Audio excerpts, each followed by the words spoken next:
Hello, my name is Daniel Hillman, and this is my reflective video for advanced modelling in a games engine. This video will look at my workflow throughout the project and highlight any problems that I encountered along the way, as well as supplying references for any techniques or materials used. I shall then compare my work against other artists before providing feedback received from industry forums. I shall then critique a peer's work before comparing mine against existing dinosaur game models. Early on in the modelling process was when the first problem was encountered. This was the first attempt at making the low poly model. However, the strange shape of the torso meant it would be harder to animate later on. In contrast, this is the second attempt. It is a lot straighter and a much more normal position. This would make it a lot easier to rig and animate at a later date. This image shows how the problem started. The Plateosaurus is not in a symmetrical or natural position, making it harder to model. In contrast, the side view here shows the dinosaur standing much more naturally. A top view was then found and added, with rulers like these being used to make sure the anatomy of the dinosaur lined up correctly so that the model would be in proportion when it was created. When the base mesh was completed, it was imported into ZBrush where more detail could be sculpted. A number of different alphas were used, including 3 that were downloaded from the Pixelogic website. These were found from the Alpha Download Center. These were the 3 alphas that were used in sculpting the Plateosaurus. This first one was created by Marcus C, while these second 2 were created by Demir G. Martin. The next major problem occurred when trying to create a diffuse map using the polypane and X-normals. Although normal maps could be created, the diffuse map would not use the UV coordinates from the high poly model. The problem was eventually resolved when it was realized that the model had not exported correctly due to its large file size. The problem was fixed by dropping the subdivision level down by 1 to 6 and re-exporting the model.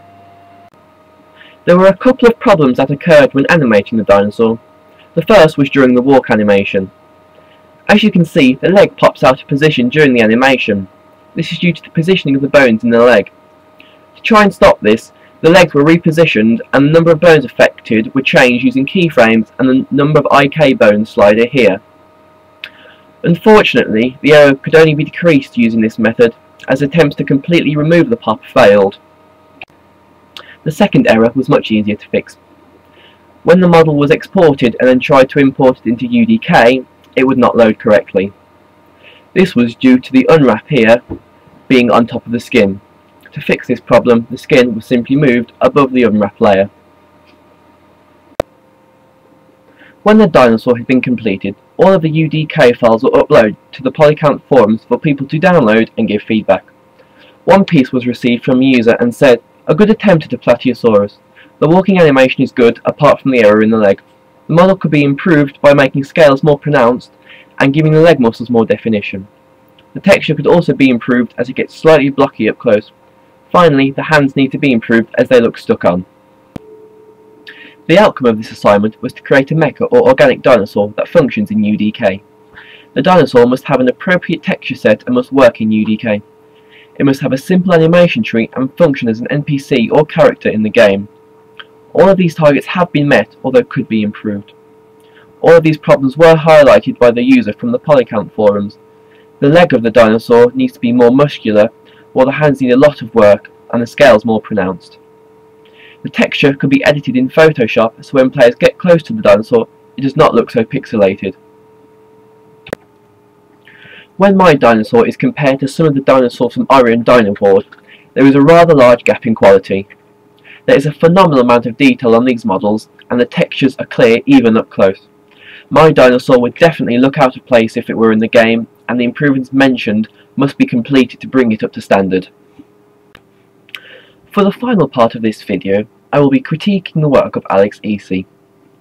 The texture looks very good, with a good use of colours that complement each other well. One improvement could be the spines of the dinosaur look like one flat shade of brown, and so don't look as realistic as the rest of the texture. The model is of a very high standard, with all of the anatomy looking in proportion. The legs and head have a nice amount of detail, however the back and belly could be improved slightly if muscles or skin folds were added. The idle animation is smooth and brings the whole dinosaur to life really well.